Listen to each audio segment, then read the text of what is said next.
Alemania, 1937. En solo 4 años, imponiendo su política económica nacional por la fuerza, Adolf Hitler parece estar cumpliendo su promesa de devolver la prosperidad a Alemania.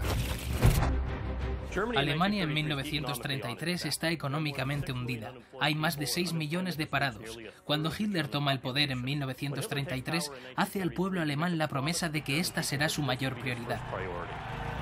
Los nazis habían cosechado los frutos de la recuperación económica mundial y se apoyaron en políticas proteccionistas para dar máxima prioridad a la producción nacional, al tiempo que ponían en marcha un rearme militar a gran escala. No sé de ningún industrial o empresa que no apoyara el rearme. Y de hecho yo diría que era algo con lo que estaban de acuerdo la mayoría de los patriotas alemanes. Tenemos lo que parece crecimiento económico, estabilidad política. Y tenemos un país que empieza a parecer que está siendo bien dirigido y gestionado. Pero esta recuperación económica tuvo un lado más siniestro: la utilización de las leyes raciales de Nuremberg para confiscar negocios y propiedades de los judíos por los nazis. Los nazis y sus colaboradores se beneficiaron de la arianización, que fue un saqueo generalizado de propiedades y bienes judíos. Mientras Alemania saboreaba esta confianza recuperada, Hitler y sus compinches estaban muy ocupados vendiendo su alma. El oro de Hitler. Episodio 2. El milagro económico nazi.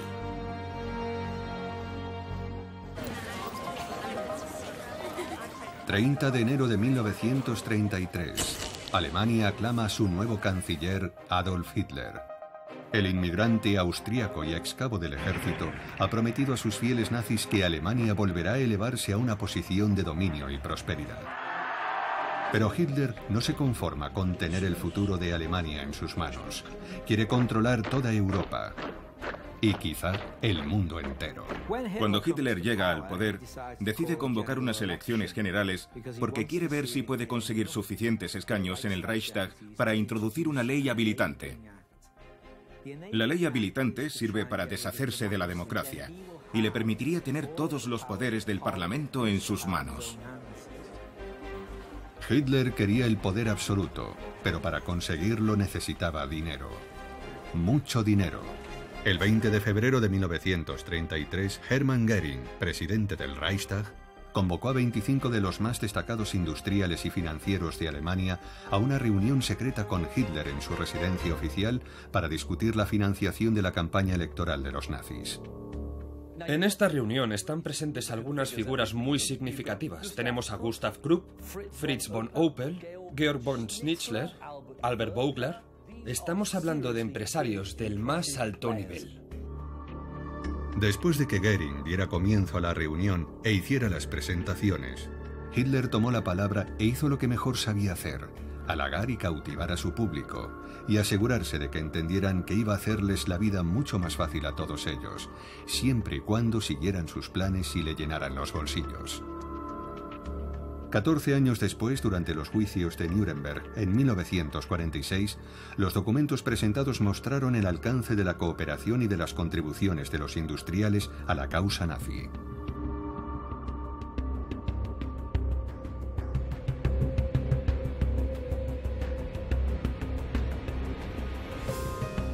Las cantidades aportadas por los participantes en la reunión del 20 de febrero de 1933 en la casa de Göring fueron pagadas a los banqueros Compañía Delbrecht Schickle a una cuenta llamada Fideicomiso Nacional.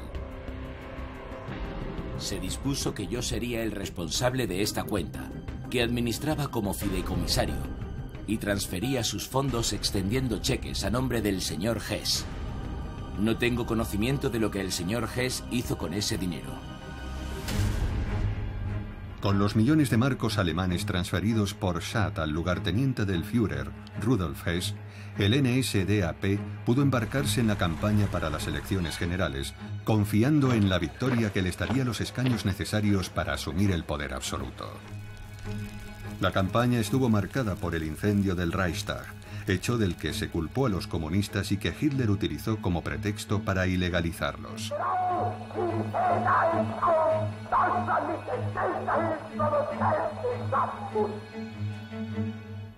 En las elecciones del 5 de marzo, los nazis aumentaron su porcentaje de votos, pero no alcanzaron la mayoría absoluta que buscaban. Iban a tener que negociar para formar una coalición en el Reichstag, por lo que mantener las arcas llenas era más importante que nunca. Como recompensa por sus servicios como intermediario con los principales magnates, se ofreció de nuevo a Schadt el 17 de marzo de 1933 su antiguo cargo de presidente del Reichsbank.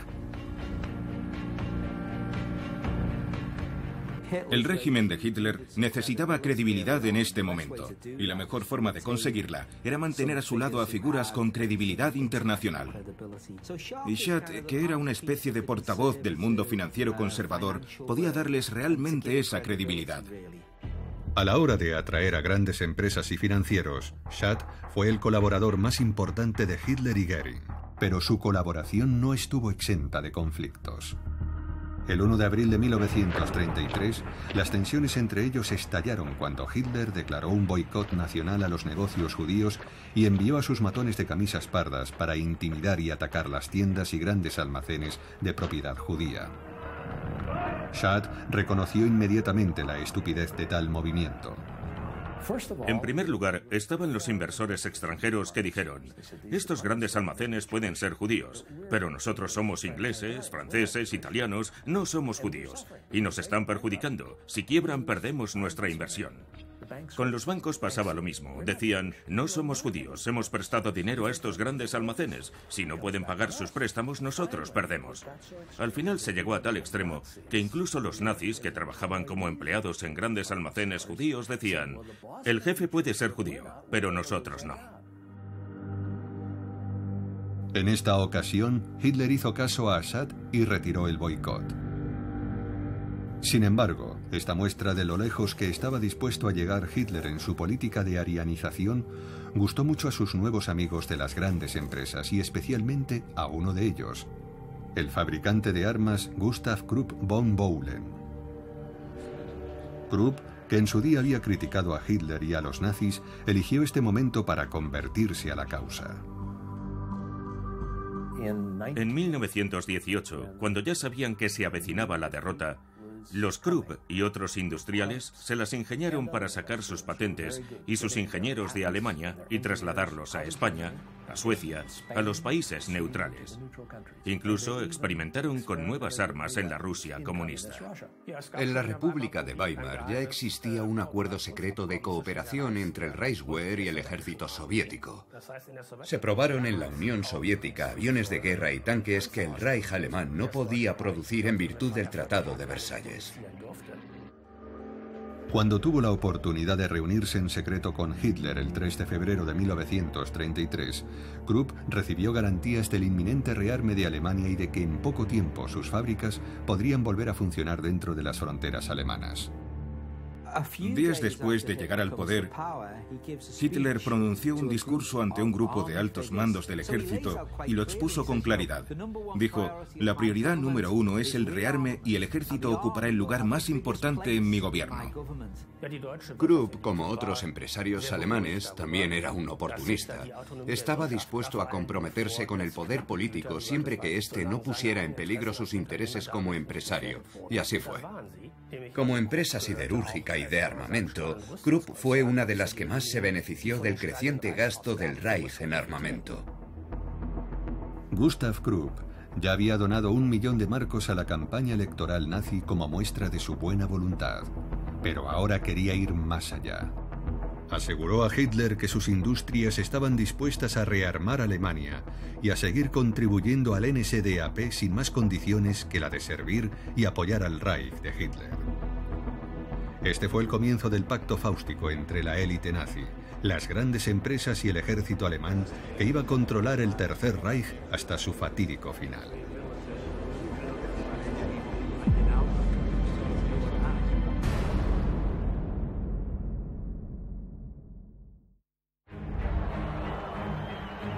Para consolidar su poder sobre la economía alemana, Hitler necesitaba tener también el control de la clase trabajadora. El 1 de mayo de 1933, Hitler declara el Día Nacional del Trabajo, un día festivo con paga. En toda Alemania, los sindicatos organizan manifestaciones masivas para celebrar este día, agradecidos de que el nuevo régimen apoye a sus afiliados, pero en realidad Hitler tenía preparado algo muy diferente para ellos. Al día siguiente, las tropas de asalto nazis toman las sedes de los sindicatos en todo el país, deteniendo a sus dirigentes y confiscando todos sus bienes, incluyendo empresas de propiedad exclusiva, bancos, periódicos, tiendas y empresas de servicios. Se confiscaron bienes por valor de más de 180 millones de marcos, lo que la convirtió en una de las operaciones más rentables para el régimen nazi en tiempos de paz. El hombre detrás de esta operación es el nuevo líder sindical, Robert Ley. Ley estableció un nuevo sindicato estatal nazi, el Frente Laboral Alemán o DAF. Los trabajadores alemanes solo podían afiliarse a este sindicato controlado por los nazis. Solo en 1934 las cuotas recaudadas por el DAF supusieron al partido nazi 300 millones de marcos. Pero su principal responsabilidad era tener a los trabajadores bajo el control del Estado. Las pagas de beneficios, reivindicaciones salariales, reducciones de jornada laboral y las huelgas dejaron de ser un problema para los empresarios, ya que Hitler cumplió acabar con los sindicatos. A la vez, los nacionalsocialistas, haciendo uso de su nuevo poder, lanzan un imponente programa de obras públicas e infraestructuras para garantizar el pleno empleo. Hitler se embarca en unos proyectos de obras públicas como parte de esa recuperación económica que ha prometido al pueblo. El más famoso es la Autobahn, que es esta impresionante red de autovías que no tiene precedente en ningún país del mundo. En pocos meses, Alemania estaba irreconocible. Edificios modernos surgen en las ciudades, conectadas por una renovada infraestructura de autopistas y líneas ferroviarias, además de viviendas asequibles para los trabajadores y sus familias. La calidad de vida de los alemanes de a pie había mejorado mucho y el desempleo estaba casi erradicado. Pero como siempre ocurría con los nazis, esta aparente prosperidad económica era una fachada tras la que se ocultaban siniestras actividades. Hitler pensaba en las implicaciones militaristas de todo esto. Tener un sistema de carreteras para transportar mercancías y vehículos iba a ser un factor importante para el bando alemán en la Segunda Guerra Mundial. Hay una conspiración para rearmarse en secreto en contra de los deseos de los aliados y también de las condiciones de la Liga de Naciones, porque Alemania, en los primeros años 30, todavía estaba en la Liga de Naciones. Y también es una condición del Tratado de Versalles.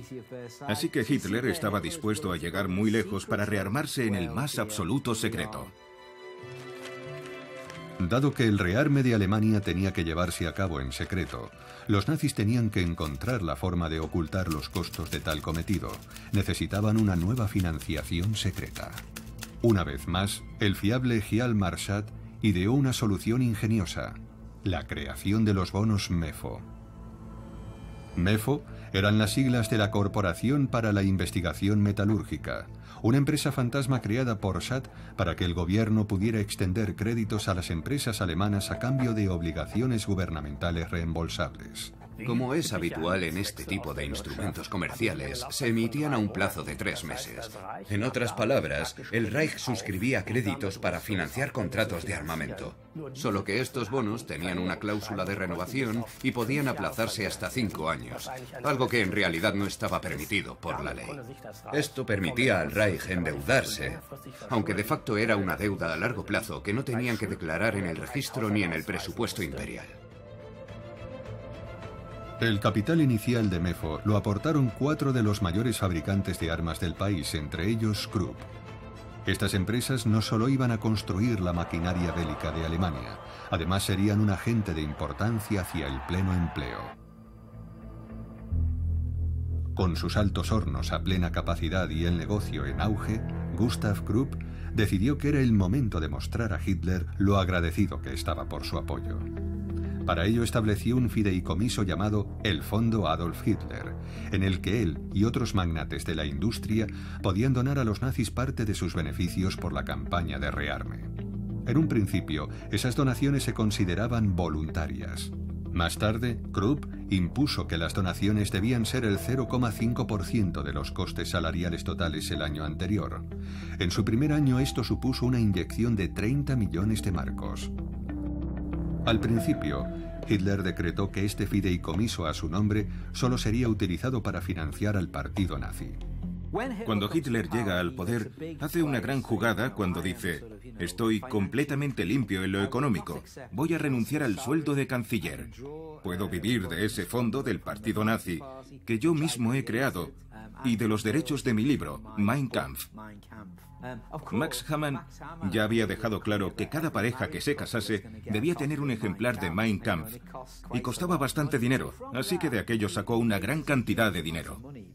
Solía volverse los bolsillos del revés y decir: no llevo dinero, yo no tengo dinero.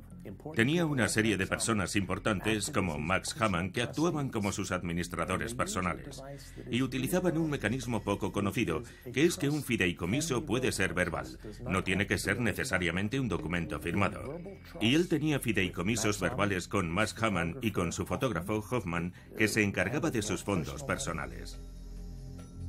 Si Max Hammann, el editor de Hitler, era su mano derecha en sus finanzas privadas, su mano izquierda era su fotógrafo personal, Heinrich Hoffmann. Hoffmann gestionaba la segunda fuente de ingresos más importante de Hitler, sus derechos de imagen. Hitler y Hoffmann cobraban un porcentaje de cada postal, foto autografiada e imagen impresa en un periódico o revista. Durante los años de su gobierno, ambos hombres amasaron una fortuna. El jefe de propaganda nazi, Joseph Goebbels, registró los derechos del nombre de Hitler, así que si una ciudad quería nombrar una plaza o una calle con su nombre, tenía que pagar derechos por hacerlo. A pesar de sus pretensiones de vivir modestamente, Hitler ganaba mucho dinero. Solo en su primer año como canciller declaró a efectos fiscales unos ingresos de 1,2 millones de marcos. Esta sería su primera y última declaración de impuestos en sus 13 años y medio en el poder. En una ocasión, unos serios y cumplidores funcionarios del fisco, funcionarios del gobierno alemán, van a ver a Hitler y le dicen: mi Führer, no conseguimos encontrar sus declaraciones de impuestos. Y Hitler firma de inmediato un decreto autoexculpándose de cualquier posible delito. Lo que sí hay que decir es que Hitler no era un derrochador, no era un amante del lujo. Vestía de una manera muy normal. No gastaba mucho dinero. No vestía ropa de grandes diseñadores. Pero siempre hay excepciones a la regla. En 1935, Gustav Krupp se aparta como presidente del Fondo Adolf Hitler y lo sucede el secretario privado de Hitler, Martin Bormann. Bormann utiliza los ingresos para renovar la residencia de montaña de Hitler en Baviera, donde se construye también su propia casa, convirtiéndolo en una lujosa fortaleza que sería conocida como Berghof. En realidad está usando este dinero para gobernar Alemania de una forma más eficiente. Y esa es la razón de que quiera ampliar Berghof, porque es un centro de gobierno. Así que tiene sentido, y siempre podía decir: esto no lo está pagando el gobierno, no lo están pagando los contribuyentes, lo estoy pagando yo, y todas las donaciones al fondo Adolf Hitler son voluntarias. El 3 de agosto de 1934 fallece el presidente Paul von Hindenburg. El dinero entra a raudales y la popularidad de Hitler está en lo más alto, así que convoca un referéndum para unificar los cargos de presidente y canciller de la República Alemana. Se aprueba por una abrumadora mayoría y Hitler se convierte en el Führer del Tercer Reich, con todo el poder en sus manos para iniciar la siguiente fase de su plan: recuperar las fronteras anteriores a Versalles y lanzar una ofensiva contra el resto de Europa.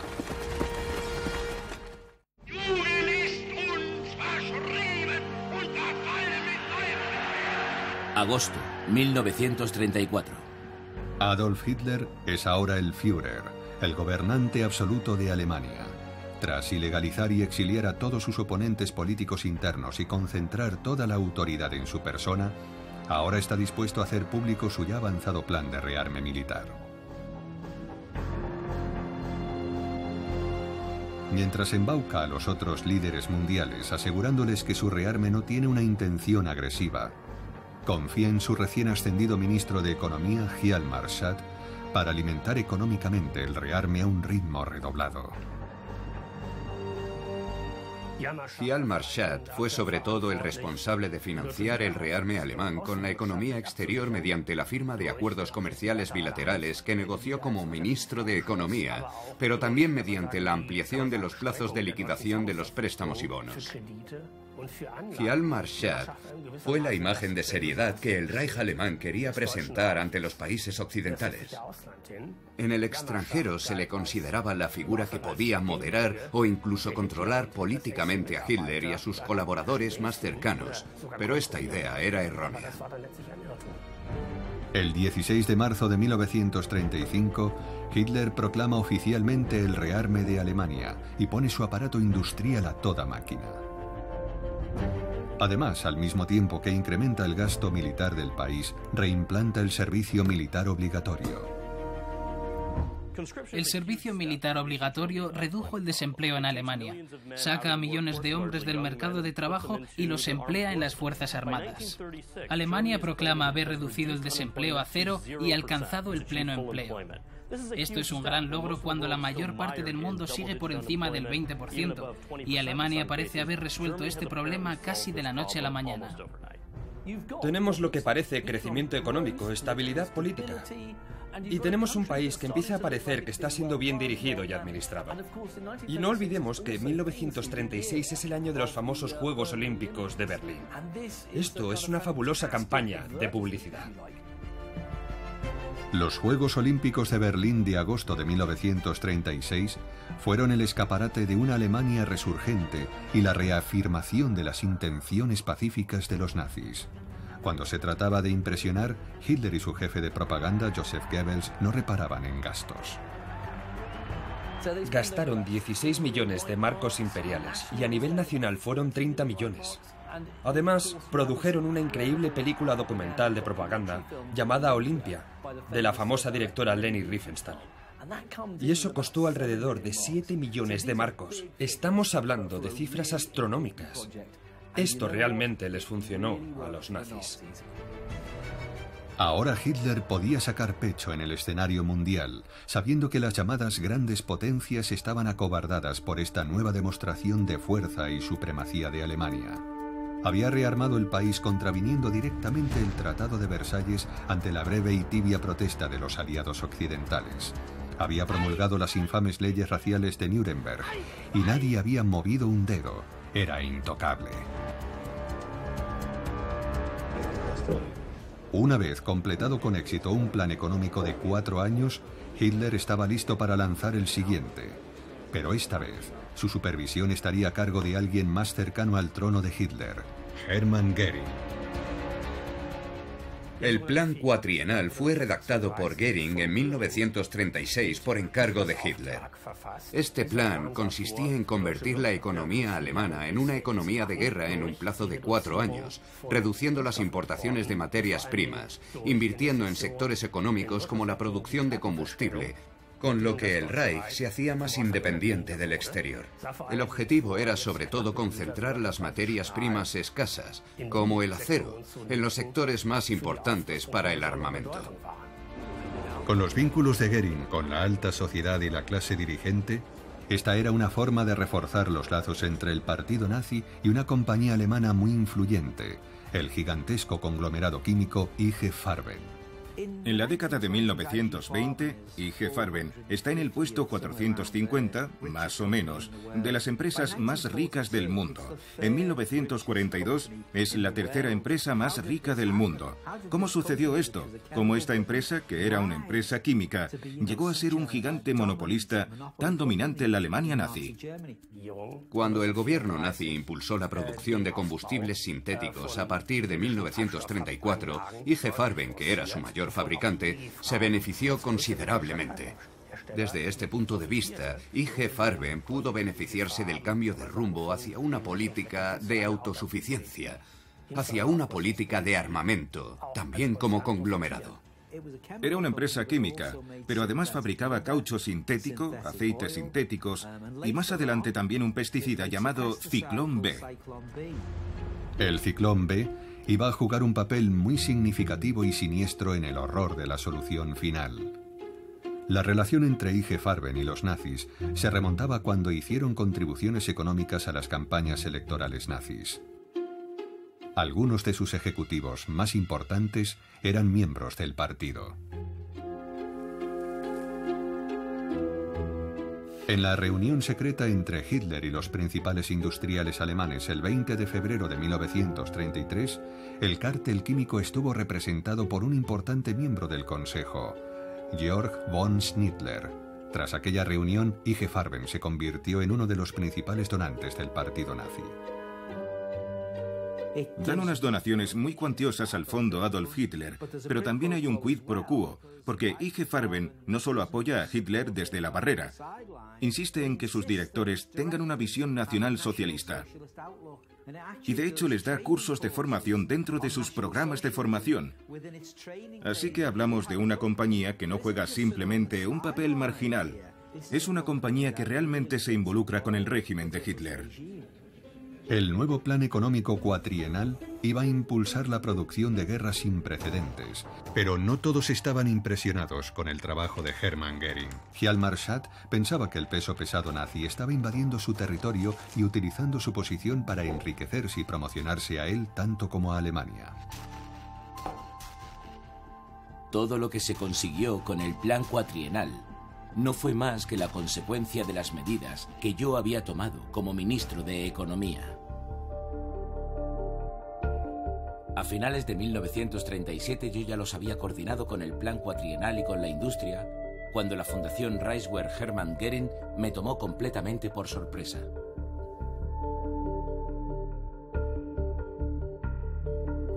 Göring no había dejado de explotar el plan cuatrienal en su beneficio personal.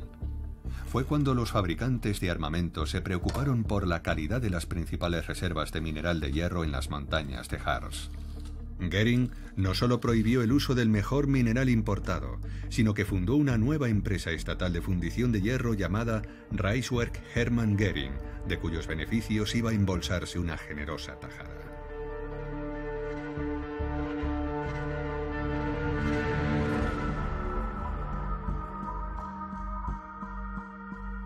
Aunque varios industriales alemanes estaban preocupados por la megalomanía y la corrupción de Göring, uno que no lo estaba y que se estaba beneficiando aún más era el magnate del carbón y el acero Friedrich Flick.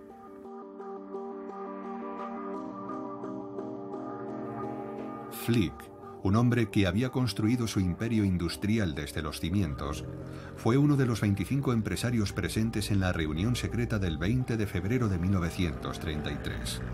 En aquella ocasión, Flick contribuyó con una donación de 100.000 marcos, que se convertirían en una aportación anual.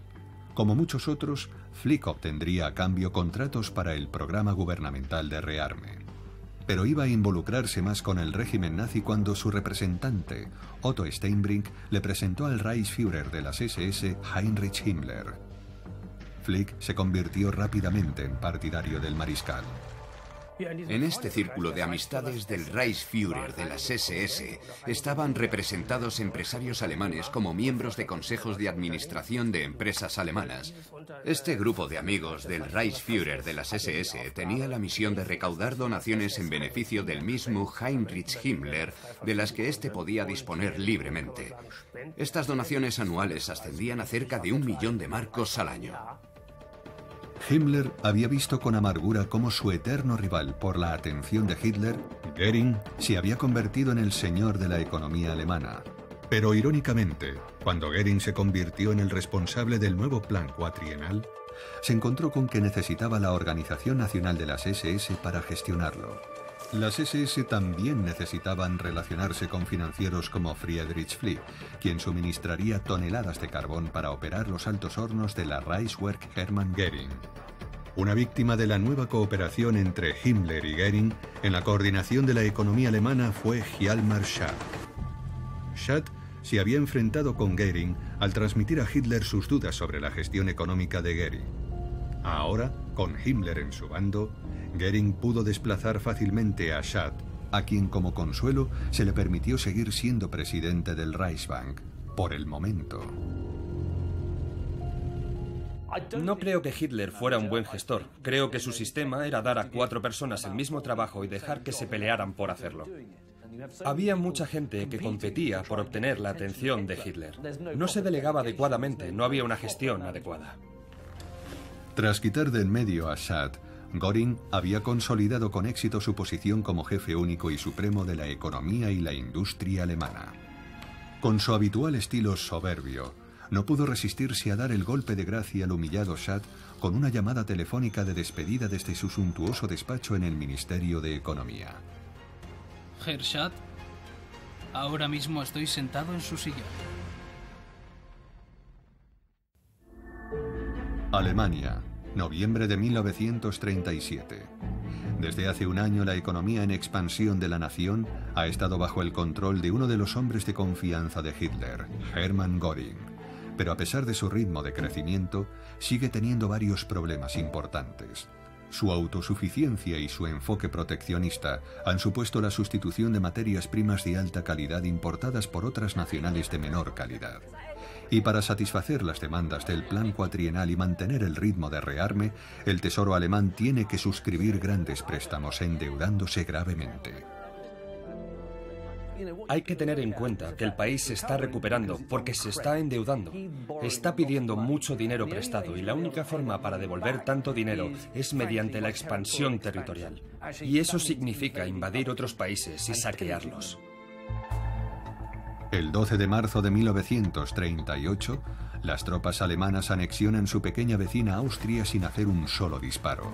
Tras 25 años fuera de su país natal, Adolf Hitler elige simbólicamente el paso fronterizo de Braunau am Inn, su ciudad natal, para hacer su entrada triunfal. Miles de austríacos entusiastas dan la bienvenida a su hijo favorito. Los nazis fueron recibidos con los brazos abiertos en muchas partes de Austria, no solo en la ciudad natal de Hitler, sino también en Viena. Los nazis fueron recibidos muy calurosamente en muchos lugares. Aunque ahora digan, nosotros fuimos la primera víctima del nazismo. Por muy satisfactorio que fuera para Hitler unificar su país natal con su nación adoptiva, la anexión iba a ser enormemente ventajosa para la economía alemana y para Hermann Göring en particular. Por una parte, el Reich alemán absorbió las reservas de oro y divisas de Austria. En segundo lugar, se benefició de las reservas de mano de obra de la economía austríaca. Al mismo tiempo que extendía sus fronteras y despojaba de sus activos a los países vecinos, el Reich nazi también extendía sus políticas de arianización, lo que le permitía apropiarse de más negocios y ahorros judíos.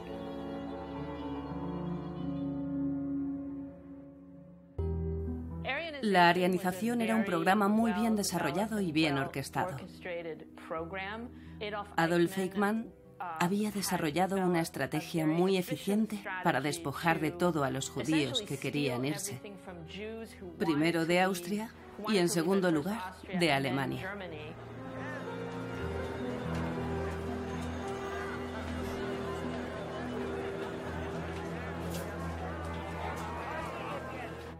Así que iban a un negocio, ya fuesen unos grandes almacenes o un periódico judío, y decían: puedes hacer una de estas dos cosas. Puedes vendernos todo por una décima parte de su valor, pero te daremos el dinero y te daremos un billete a Francia y podrás seguir con tu estilo de vida. O te vamos a encerrar en un campo de concentración. Tú decides. En Alemania fue un proceso bastante largo que comenzó a partir de 1933 y se fue intensificando en los siguientes años. Pero en Austria todo fue muy rápido después del Anschluss en 1938.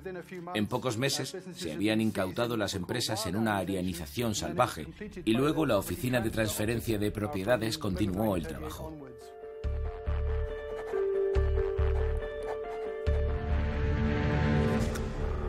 En esta etapa, los nazis aún no habían puesto en marcha la solución final a la cuestión judía. Para unos pocos afortunados, todavía era posible escapar del Reich alemán, siempre y cuando aceptaran entregar todas sus posesiones al Estado alemán. La familia sobre la que escribí, los Hammersbell, vi sus documentos de arianización y es realmente desgarrador, porque todo, desde, por ejemplo, un anillo de esmeralda roto hasta su piano. Todo estaba en esa lista. Y no te permitían abandonar el país a menos que lo entregaras absolutamente todo. Los nazis se beneficiaron de la emigración de los judíos aplicándoles una tasa de salida que equivalía a un 25% de sus bienes en el momento de la emigración. Y aún más cuando transferían divisas. Esto estaba sujeto a un recargo de hasta un 80% de todo lo que intentasen transferir.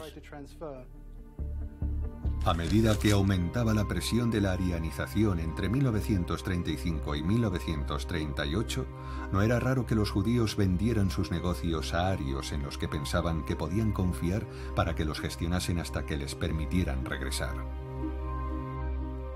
Así que muchos de los judíos que tenían negocios en esta época pensaron que esto de los nazis podía ser como una fase pasajera. De acuerdo, vamos a cumplir con las normas de arianización. Y sobre el papel, voy a pasarle mi negocio a mi gerente ario con la esperanza de que me lo devuelva cuando regrese de donde sea. Por desgracia, una vez que se había firmado el traspaso, estaban completamente a merced de aquellos socios y no había nada que pudieran hacer si los expulsaban. Y luego, en segundo lugar, el dinero que recibían a cambio también iba a parar a cuentas bloqueadas, así que al final tampoco les servía de nada.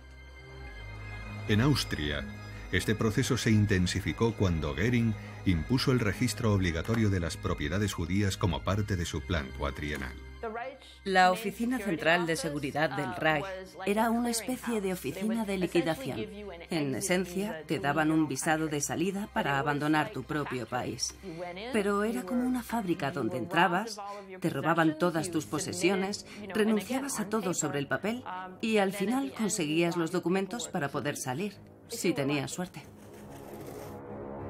El partido nazi controló el proceso de arianización cuidadosamente. Por ejemplo, los administradores económicos de las regiones tenían el poder de decidir quién se quedaba con una determinada propiedad a través del proceso de arianización. Casi todo acababa en manos de miembros del partido nazi, dando lugar a una gran corrupción. Las persecuciones ideológicas y económicas de los judíos iban de la mano. El 9 de noviembre de 1938, incitados por la propaganda antisemita de Goebbels, grupos de las SA, con la ayuda de civiles, llevaron a cabo el mayor y más violento de sus pogromos contra los judíos.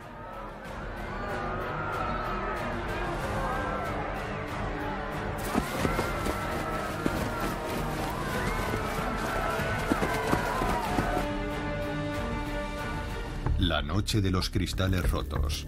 Cientos de propiedades judías, comercios y sinagogas fueron incendiados sistemáticamente.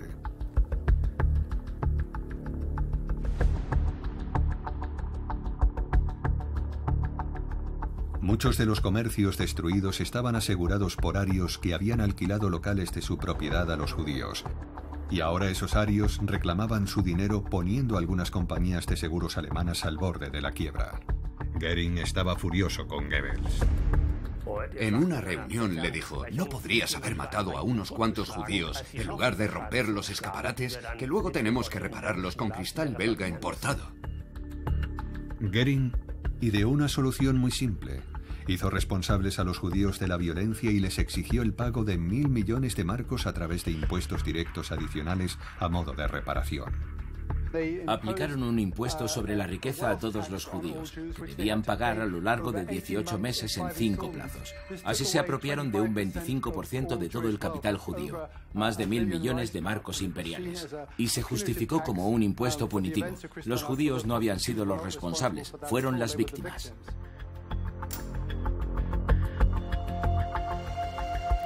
En un intento de salvar al menos una parte de sus activos, algunos judíos los enviaban a Suiza, donde pensaban que el secreto de su sistema bancario podría mantener algunas de sus posesiones fuera del alcance de los nazis. Lo que llegó a ser realmente obsceno es que la Gestapo enviaba a sus agentes a Suiza, con unos poderes notariales, a menudo obtenidos por la fuerza, de alguien que habían enviado a un campo de concentración. Y presentaban aquellos poderes y decían, soy el representante legal de tal persona y estoy aquí para retirar todos sus activos del banco. En octubre de 1938, después de invadir Austria y la crisis de los Sudetes, ante apenas un murmullo de protesta de la comunidad internacional, Hitler se estaba preparando para ampliar su expansión en busca de territorio y recursos. El 15 de marzo de 1939, Hitler movilizó sus tropas y ocupó el resto de Checoslovaquia. Al igual que en Austria, el ejército alemán apenas encontró resistencia, y la comunidad internacional abandonó al gobierno checo a su suerte. Edvard Benes, presidente de Checoslovaquia. Checoslovaquia contaba con algunas de las industrias más desarrolladas del antiguo imperio austrohúngaro, así como con importantes reservas de carbón en la región de Silesia. Todo fue rápidamente incautado y puesto bajo el control del Reich. Las avanzadas industrias aeronáutica, armamentística y automovilística de Checoslovaquia habían permitido a este país tener uno de los ejércitos mejor equipados del periodo de entreguerras. Y dado que no hubo resistencia, los alemanes pudieron confiscar una gran cantidad de equipo militar, suficiente para armar a 30 divisiones, la mitad del ejército alemán. Pero hubo algo de lo que el Reich no pudo apoderarse de inmediato: las considerables reservas de oro checas. El Banco de Pagos Internacionales es un banco que se creó después de la Primera Guerra Mundial para recaudar los pagos de reparación alemanes, de modo que todos los países que habían estado involucrados en la guerra tenían cuentas allí. En 1939, el gobernador del Banco de Inglaterra, Montague Norman, era un buen amigo de su homólogo del Reichsbank, Hjalmar Schacht. Cuando pocos días después de la transferencia de las reservas de oro checas al Banco de Inglaterra, Schacht pidió a Norman que entregara las reservas de oro checas al BPI y que las transfiriera al Reichsbank. Norman aceptó de buen grado. Ninguno de los otros socios del Banco de Pagos Internacionales se atrevió a protestar. Los deseos de Hitler eran órdenes. Norman era simpatizante de los nazis y no lo protegió. Y esta fue una de las formas en que utilizaron un banco que había sido creado con el fin de cobrar las reparaciones de los alemanes después de la Primera Guerra Mundial. Lo usaron como parte de su vasta red de lavado de dinero. Hay que reconocer que fue brillante lo que hicieron. Brillante, pero totalmente ilegal y corrupto. Para el verano de 1939, Adolf Hitler era el gobernante absoluto de un Reich que se estaba expandiendo sin oposición por toda Europa. Lo había conseguido con la ayuda y la complicidad de su círculo íntimo de industriales y financieros sin escrúpulos y del creciente poderío del ejército alemán. No es que Hitler estuviera controlado por el ejército o las grandes empresas. Él siempre es un agente libre en ese cártel. Aunque, por supuesto, tienen un enorme peso que en ciertos momentos influye en sus políticas. Pero no controlan sus políticas. Hitler no es un títere del ejército, ni es un títere de las grandes empresas, sino que todos son socios. Pero a pesar del voraz crecimiento de su economía, el déficit financiero y comercial del Reich alemán se había disparado hasta niveles inimaginables. Para alimentar al monstruo que había creado, Hitler iba a tener que extender mucho más allá las fronteras de Alemania y robar mucho más.